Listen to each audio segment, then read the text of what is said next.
Hello all. In the previous video, we discussed about inheritance in Java.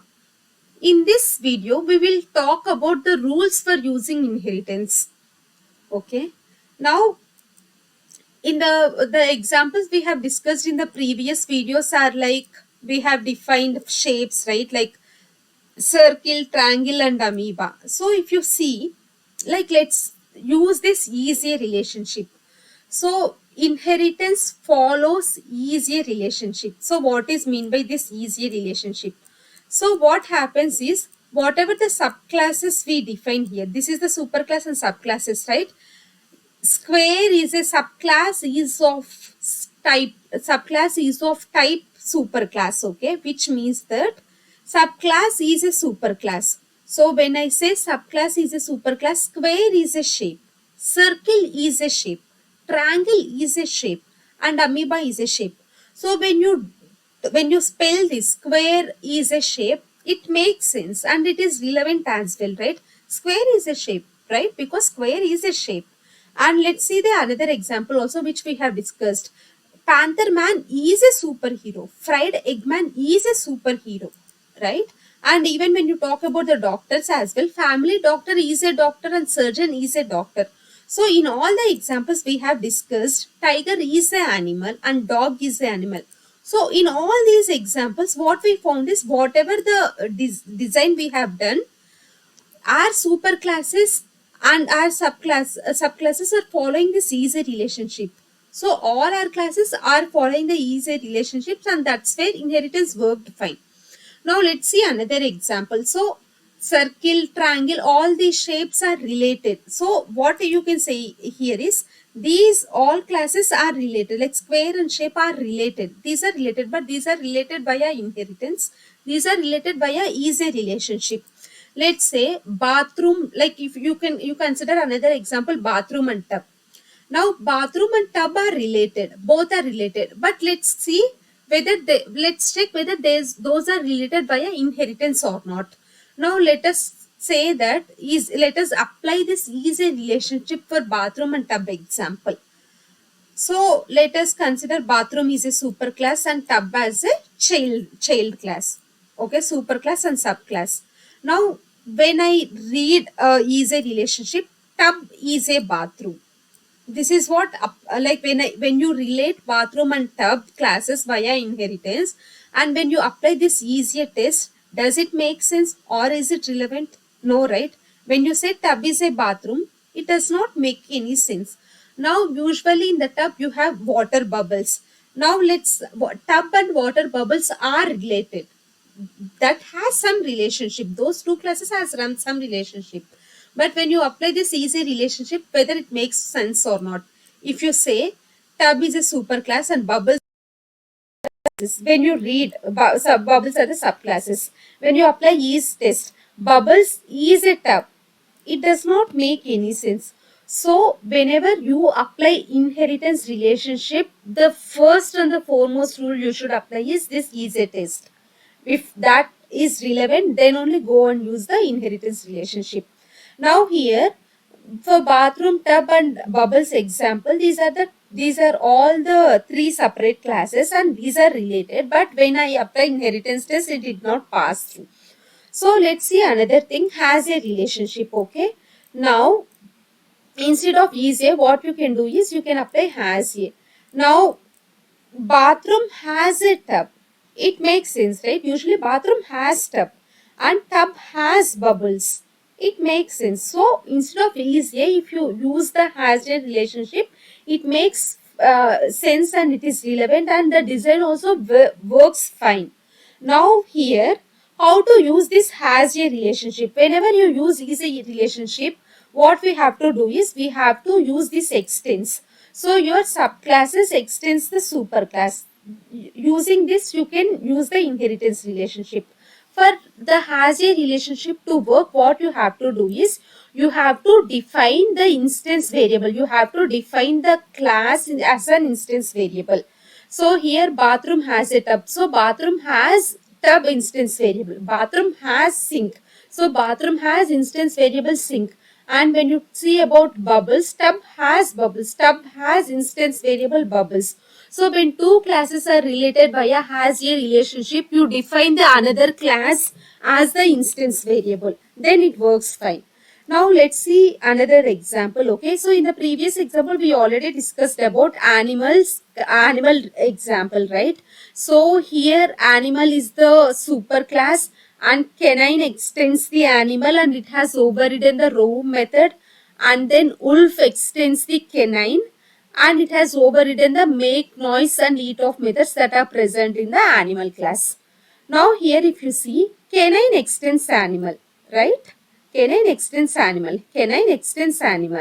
and wolf extends canine. Wolf extends canine. So when you say that this particular relationship wolf extends canine and canine extends animal, this in turn means wolf extends animal. So this like when wolf extends canine and canine extends animal, it in turn means wolf extends animal. Now let's see, is a relationship. Canine is an animal and wolf is a canine, which means wolf is an animal. Okay. So it's just not applicable to the immediate superclass. It can be applicable to the superclass as well. So when you say wolf is a canine, you can also say and canine superclass is animal. You can also say wolf is a animal. Okay, and this relationship only works in the upward direction, not in the reverse. If you see, if like we can say that wolf is a canine or wolf is animal, you can't say animal is a wolf. It like this direction will not work. So the only the upward direction relationships works, not the downward directions. Even when you talk about the methods, wolf is using the make, noise and the eat of methods that are present in the superclass.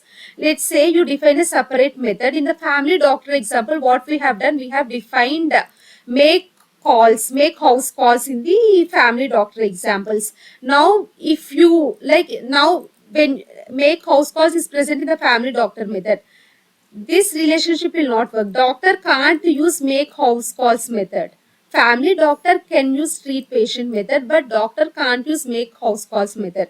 So the relationship only works in the upward direction, not in the downward direction. That has to be kept in the mind. And so what are all the rules that are present to use the inheritance? So the first and the foremost rule is you apply easier relationship. Okay. Now another rule is, when we speak about inheritance in the previous example, the one advantage that we can see is the duplication of the code. So using the inheritance, the code duplication can be avoided. But whenever you see a duplicate code, you can't go and apply inheritance. Okay. Now let's see why that can't be worked out. Let's see with an example. Let's say you have an animal class. Okay. Animal has some printing logic, something related to the printing. Now let's say you have a potato class. So potato comes under the vegetable category, right? So now this potato class also wants to use the printing logic. Now if you define the printing logic in the potato method, then you might feel that you're duplicating the code, because the printing logic is already present in the animal class. I can go on, like inheritance says that it is useful to avoid the code duplication. So instead of putting logic separately in my class printing logic, why can't I go and extend this animal? When I extend this animal, whatever the logic that is present, printing logic, I can automatically use that. So when you do this, does this make sense? When you say potato is an animal, does it make sense or is it relevant? No, right? So as soon as you see that there is a code duplication, don't go for inheritance. There are lots of better examples which can prevent for the code duplication. It's not just inheritance. Inheritance like prevents code duplication, and it is one of the advantages, but it's not the vice versa. Code duplication can be avoided only by inheritance. It's not so. Based on the use cases and the examples, you have to use the inheritance. Like first thing is you have to use the easier relationship, and here since when you apply, like here, what you found is there is a code duplication and you want to use the inheritance. But when you apply easier test is easier test is not applicable here because potato is the animal that is not relevant. So uh, you can't use the inheritance here. So to avoid this issue, because here you have to you avoid the code duplication as well, but you can't use inheritance. So what is the other alternative? So printing logic, what you can do is you can put printing logic in a separate class, okay, and potato class can use that printing logic using has a relationship. Potato or logic can define printing class variable and it can use it. Okay, even animal class can do that. So first rule is a relationship, and the second rule is whenever you have something in common, like let's say in the previous examples you have this lion, tiger, dog and all, lion, tiger, dog, right? So in that example, what had happened? Sleep method and the roam method, or you consider sleep method. Sleep method is common to all. So instead of duplicating the code, what you have done is you have abstracted that particular method out of the child classes and you have put it in the parent class. So when you have some logic that is present in a group of classes, instead of putting it in everything, just use the inheritance. So the thumb rule that you should follow, for inheritance is first is a relationship, and then if you have some logic, common logic that is present among the group of classes, then use that. So these are the two thumb rules that you should follow whenever you relate two classes via inheritance. Okay.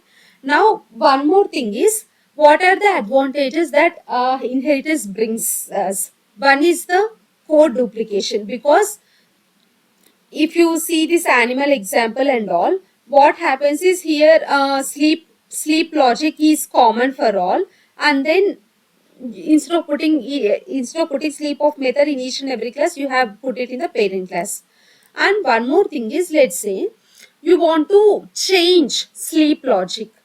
If you don't use inheritance, each and every class will have the sleep logic and you have to go to each and every class and change the logic.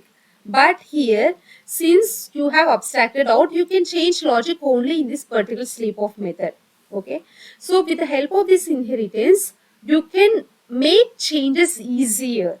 Okay. Whenever you want to do the changes, then that change can be done only in a single location, not in the multiple locations. Okay. And one more thing is, inheritance provides a common protocol.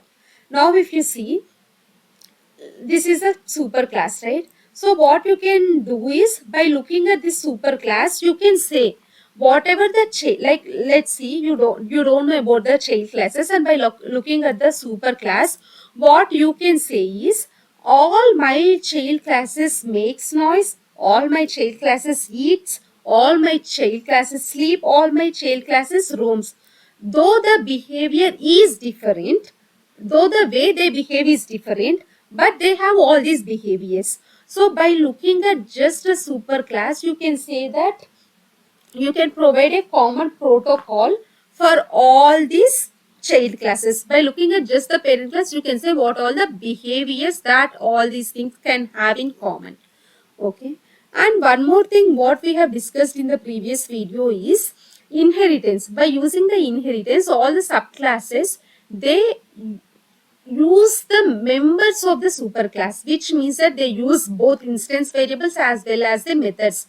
But it's not applicable for all. When I say it's not applicable for all, we already discussed about the access modifiers right here. So each one will have the public modifier and few will have the private modifier. Okay. Now here if you say these are all the, let's say these are all the public modifier, that's why we can that child classes can use these methods. Let's say I define something called private. Okay. Private void get name of. Now with the help, like with the, whatever the definition we have discussed till now, for us, when I define get name of method, you think that family doctor is extending the doctor class and surgeon class is extending the surgeon class. So you can think that get name of method will be used by surgeon as well, but it is not so. Let's try this. Now here we have already defined a surgeon, right? Let's try this surgeon dot get name of. Now we might, this is throwing error. You might get a doubt that get name of method is already defined in the doctor, and since surgeon is a child class, why can't I use this? Because that is defined as a private. When you define a private, that can't be used even by the children as well. See here what is the error that we are getting. Get name has private access. So since it has the private access, you can't use that. So when you say that the children or the subclasses extends the members of the superclass, it extends only the public, not the private ones. It will not extend the private members, be it an instance variable or be it the methods. Okay. So to wind off, what we can say is the rules for using the inheritance is, first thing is do the easier test, and when you have few behaviors that are common to the group of classes, then take out that behavior and put it in the common class. And whenever you relate two classes, it's not always the inheritance relationship. You can, those two classes are related by other relationship as well, like has a, and only public methods, not the private instance variables and private methods, are not inherited by the children class.